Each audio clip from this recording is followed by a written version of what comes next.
A judge grants Jefferson Parish President Cynthia Lee Shang a temporary restraining order against a firefighter. As Gabby Killard reports, Lee Shang says she took the firefighter's comments to be a threat.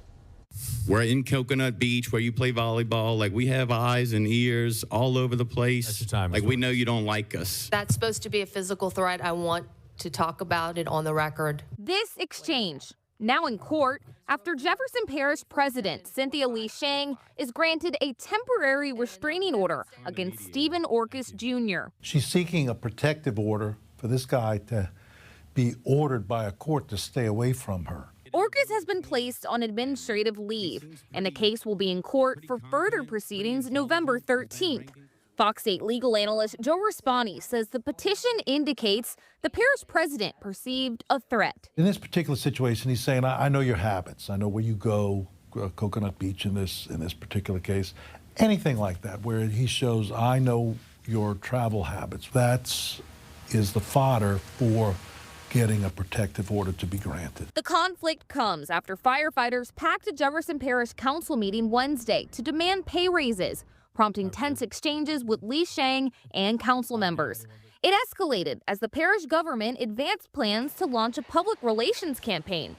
The parish says the campaign will defend it against misinformation coming from the firefighters about raise negotiations. With all due respect, like, the gloves are off. You are not, like, none of us are that dumb. Like, we have no choice but to take the gloves off and make this a street fight.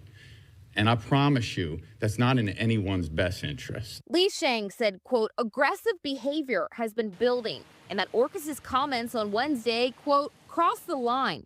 She issued a statement saying, quote, part of my job is to establish safe workplace conditions, and no parish employee, including myself, should be subjected to this type of language. That's not about justice. That's about cheap political shots. Union President Bob Burkett says he didn't interpret Orcus's comments as a threat. All Mr. Orcus was doing was trying to say, you know, we have a lot of friends in this parish. Everybody knows a fireman.